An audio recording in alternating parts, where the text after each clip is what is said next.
vidéo concerne les Africains qui sont devenus entre-temps français ou européens en général, qui ont déjà essuyé un refus de visa américain dans le passé, dans leur pays d'origine et qui aujourd'hui, en devenant européens, font la demande des stars pour voyager aux États-Unis. Que vous ne soyez plus africain avec votre passeport européen ou que vous ayez la double nationalité, déclarez toujours vos refus antérieurs de visa avec le passeport de votre pays d'origine. Sinon, vous allez dormir en cellule à l'aéroport et ensuite vous serez refoulé. De cela, quelques mois, j'ai accompagné une abonnée dans sa demande des stars pour son voyage aux États-Unis qui a eu les stars. Il n'y a pas de souci.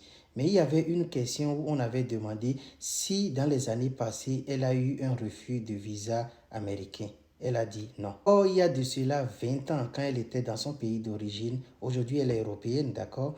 Mais dans les années passées où elle avait encore la nationalité de son pays d'origine, elle avait eu 2 refus de visa. Une semaine, elle a pris l'avion pour aller aux États-Unis pour ses vacances.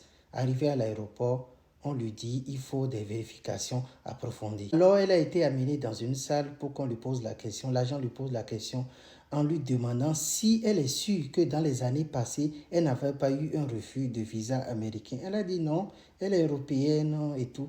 Maintenant, en y réfléchissant, elle s'est rappelé que, en fait, quand elle était dans son pays d'origine, il y a de cela 20 ans, il y a longtemps, que oui, effectivement, elle avait eu un refus de visa américain. L'agent lui a dit non, vous avez menti sur le formulaire et vous venez de mentir devant moi, alors vous n'allez pas accéder au territoire américain. Elle a dormi en cellule et le lendemain soir, on lui a trouvé un vol pour la rapatrier en Europe.